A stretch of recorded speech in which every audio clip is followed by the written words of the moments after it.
ിൻ്റെ arrest സംഭവിക്കുമ്പോൾ അദ്ദേഹത്തിൻ്റെ arrest മാത്രമല്ല, ഒരു ജനപ്രതിനിധിയെ മാന്യമായിട്ട് അറസ്റ്റ് ചെയ്യാൻ പോലും അറിയാത്ത ഒരു സർക്കാരിൻ്റെ ദയനീയമായ മുഖം മാത്രമല്ല കാണുന്നത്. അൻവർ എന്തിൻ്റെ പേരിലാണ് അറസ്റ്റ് ചെയ്യപ്പെടുന്നത് എന്നതൊരു വിഷയമാണ്.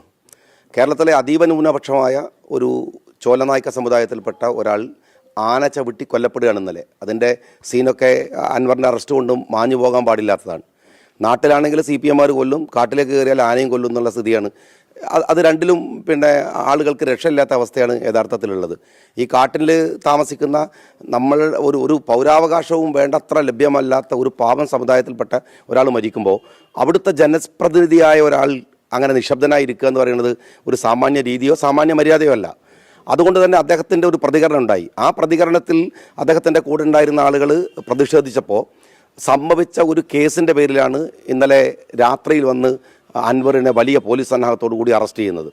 നിങ്ങൾ മനസ്സിലാക്കേണ്ട ഒരു കാര്യം, ഈ പൊതുമുതൽ നശിപ്പിച്ചതാണ് ഇതിലെ കാരണമെങ്കിൽ ലോകത്തിലെ സകലമാന മീഡിയകളും കണ്ണു തുറന്നിരിക്കുന്ന സമയത്ത് നിയമസഭ അടിച്ചു തകർത്ത് വലിയ നാശം വരുത്തിയവർ ക്യാബിനറ്റിലിരിക്കുന്ന മന്ത്രിമാരായിരിക്കുന്ന ഒരു മന്ത്രിസഭയുടെ തീരുമാനത്തിൻ്റെ അല്ലെങ്കിൽ ആഭ്യന്തരമന്ത്രിയാണ് ഇന്നലെ പോലീസിന് ഇയാളെ അറസ്റ്റ് ചെയ്യാൻ വേണ്ടിയിട്ട് ആഹ്വാനം ചെയ്തിരിക്കുന്നത്. ഇത് കേരളത്തിൽ CPM എന്ന് പറയുന്നൊരു പാർട്ടി ഈ ബോംബെയിലൊക്കെയുള്ള ഈ അധോലോക സംഘത്തെ പോലും നാണിപ്പിക്കുന്ന തരത്തിലുള്ള നീക്കങ്ങൾ നടത്തുകയാണ്. ഈ അധോലോക സംഘത്തിൻ്റെ ഒരു പ്രത്യേകത എന്താണെന്ന് വെച്ചാൽ അതിനകത്ത് അംഗമായിരിക്കുന്ന സമയത്ത് യാതൊരു കുഴപ്പമുണ്ടാവില്ല. അവരുടെ തോന്നിവാസങ്ങൾക്കും അവരുടെ എല്ലാ ഏർപ്പാടുകൾക്കും കൂടെ നടക്കുകയാണെങ്കിൽ കുഴപ്പമില്ല. എപ്പോഴാണോ അവർ ഈ അധോലോക സംഘത്തിൻ്റെ പുറത്തേക്ക് പോകുന്നത് ആ നിമിഷം അവർ കൊല്ലപ്പെടും എന്നതാണ് അതിൻ്റെ ഒരു അവസ്ഥ. അൻവർ ഇന്നലെ വരെ ഇടതുപക്ഷത്തിനകത്തിരുന്നപ്പോൾ ഒരു കുഴപ്പമില്ല. അദ്ദേഹം പുറത്തേക്ക് വന്നപ്പോൾ അപ്പോൾ ഒരു ഒറ്റ കാര്യമേ ചെയ്യാൻ പാടുള്ളൂ. ഒന്നുകിൽ ഇടതുപക്ഷത്തിനകത്തിരുന്ന് പൂർണ്ണമായി വിധേയപ്പെടുക, അതല്ലെങ്കിൽ വീട്ടിൽ പേരക്കുട്ടിനെയും തൊട്ടിലാട്ടി കുത്തിരിക്കുക എന്നല്ലാതെ വായ തുറക്കാൻ പാടില്ല എന്ന് പറയുന്ന ഒരു തരം അപകടകരമായിട്ടുള്ള ജനാധിപത്യ വിരുദ്ധമായ ഒരു സമീപനമാണ് CPM ഇവിടെ കാണിച്ചുകൊണ്ടിരിക്കുന്നത്. ഇവിടെ മനസ്സിലാക്കേണ്ട ഒരു കാര്യം എന്താണെന്ന് വെച്ചാൽ, ഒരു കമ്മ്യൂണിസ്റ്റ് രാജ്യം നമ്മുടെ നാട്ടിൽ നടപ്പിലായിക്കൊണ്ടിരിക്കുന്നു. നമ്മൾ പോലും അറിയാതെ ഒരു അപകടം പിടിച്ച ഒരു കമ്മ്യൂണിസ്റ്റ്, ജനാധിപത്യ വിരുദ്ധമായ ഒരു കമ്മ്യൂണിസ്റ്റ് രാജ് നമ്മുടെ നാട്ടിൽ നടക്കുകയാണ്.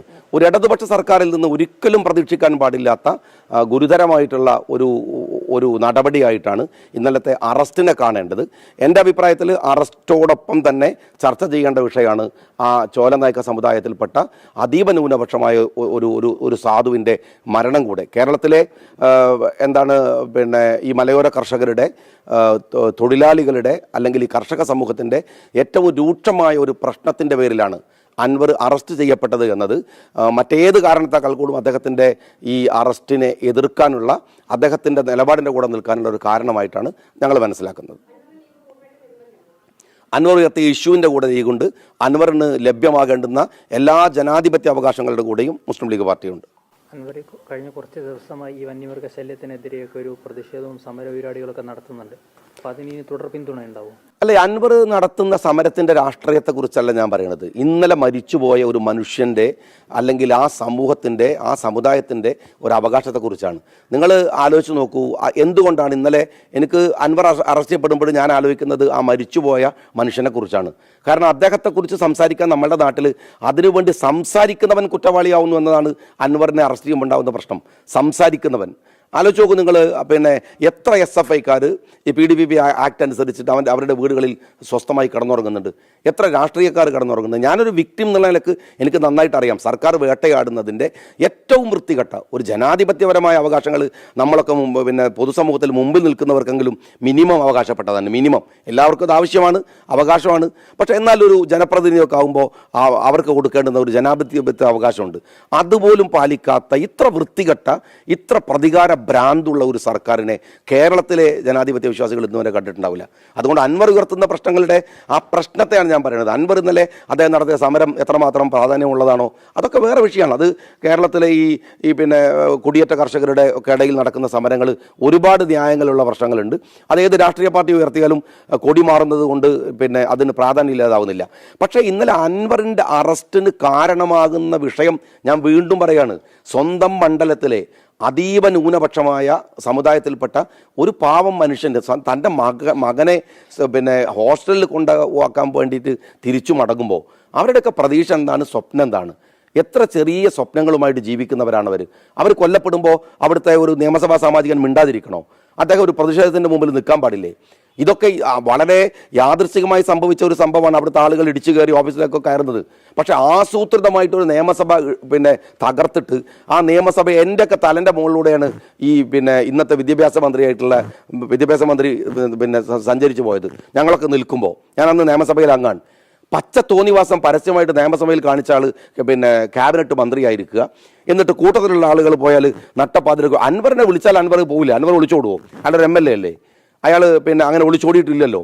അയാൾ എന്നിട്ട് അറസ്റ്റ് ചെയ്തോട്ടെ. അൻവറിനോട് രാവിലെ പോലീസ് സ്റ്റേഷനിലേക്ക് വരാൻ വേണ്ടി പറഞ്ഞാൽ അൻവർ ചെല്ലുന്നില്ലെങ്കിൽ ഉച്ചക്ക് അറസ്റ്റ് ചെയ്യട്ടെ, രാത്രി വീട് വളയട്ടെ. ആദ്യം തന്നെ ചെയ്യേണ്ടത് ഏറ്റവും അവസാനം ചെയ്യേണ്ട പ്രക്രിയയാണോ? ഇവരാരാ ഉപദേശിക്കുന്നത്? ഇവർക്ക് പ്രതികാരത്തിൻ്റെ ഭ്രാന്താണ്. പക്ഷെ അത് എത്ര കാലം പോകും എന്നുള്ളത് കണ്ടു തന്നെ നമുക്കറിയാവുന്ന കാര്യമാണ്.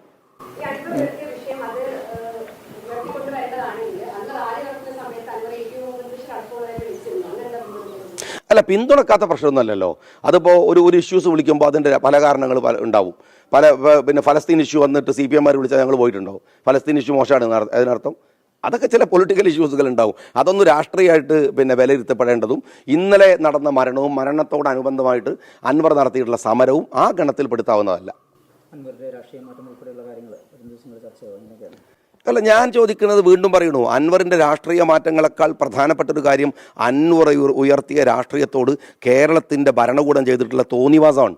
തോന്നിവാസം ഇതിന് പറയേണ്ടത് തോന്നിവാസമാണ്. അതാണ് ഇവിടെ ഏറ്റവും കൂടുതൽ ചർച്ച ചെയ്യേണ്ടത്.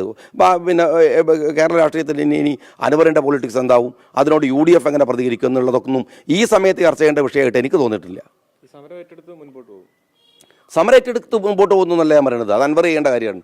അല്ലെങ്കിൽ ഞങ്ങളുടെ രാഷ്ട്രീയ പാർട്ടികളെടുത്ത് തീരുമാനം എടുക്കേണ്ട കാര്യമാണ്. ഞാൻ വീണ്ടും പറഞ്ഞല്ലോ, ആ ഇഷ്യൂസിൻ്റെ കൂടെ ഞങ്ങളുണ്ട്. അത് സമരം ചെയ്യുന്നുണ്ടോ ഇല്ലേ എന്നുള്ളതിനേക്കാളൊക്കെ പ്രധാനം ആ പ്രശ്നത്തിൻ്റെ കൂടെ ഞങ്ങളുണ്ട്.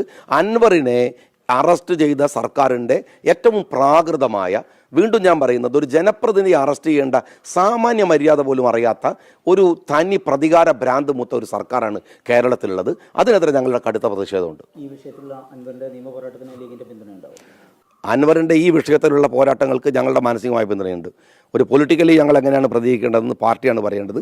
ഞങ്ങൾ ആ വിഷയത്തിൻ്റെ കൂടെ ഉണ്ട് എന്നുള്ളതുകൊണ്ടാണ് ഞങ്ങൾ ഈ പ്രതികരിക്കുന്നത്.